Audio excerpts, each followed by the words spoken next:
Magandang araw mga bata! Ako si Teacher Jamaica, ang maghahatid sa inyo ng panibagong kwento.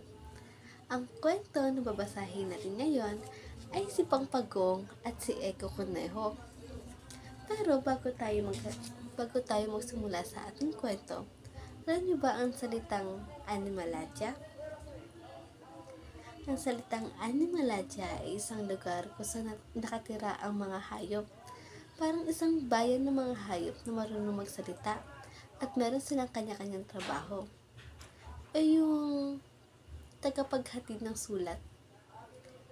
Ang ibig sabihin ng tagapaghatid ng sulat, sila yung mga nagdadala ng sulat o mensahe mula sa isang tao papunta sa iba. Pero dahil sa Animaladya tayo, pwedeng hayop sila. Gets nyo ba? Yung nakikipagkarera.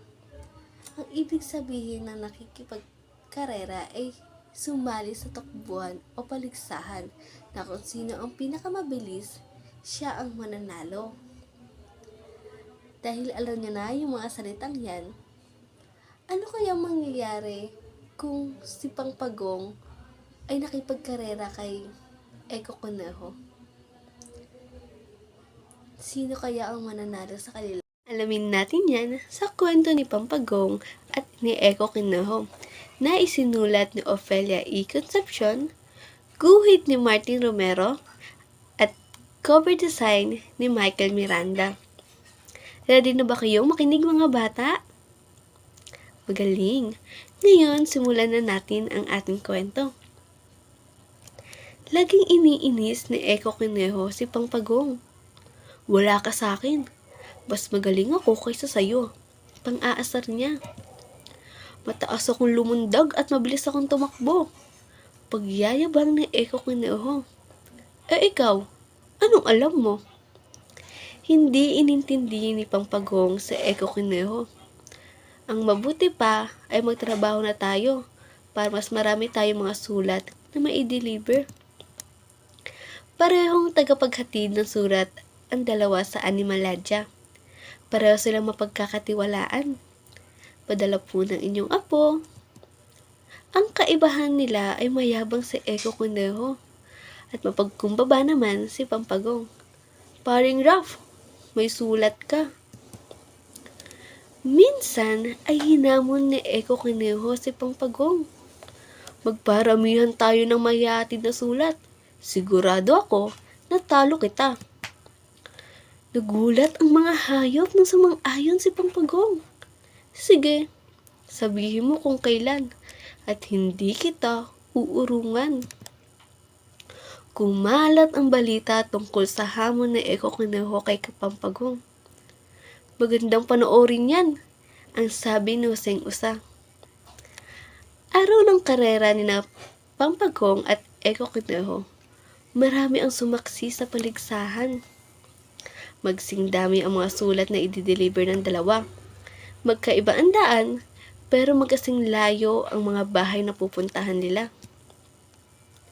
Mabilis na nabawasan ang mga sulat na i-deliver ni Eko Conejo.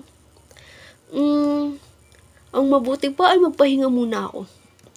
Samantala, walang tigil si Pangpagong sa pagdi-deliver ng mga sulat. Pakipirmahan na tinanggap mo, miss, ani niya.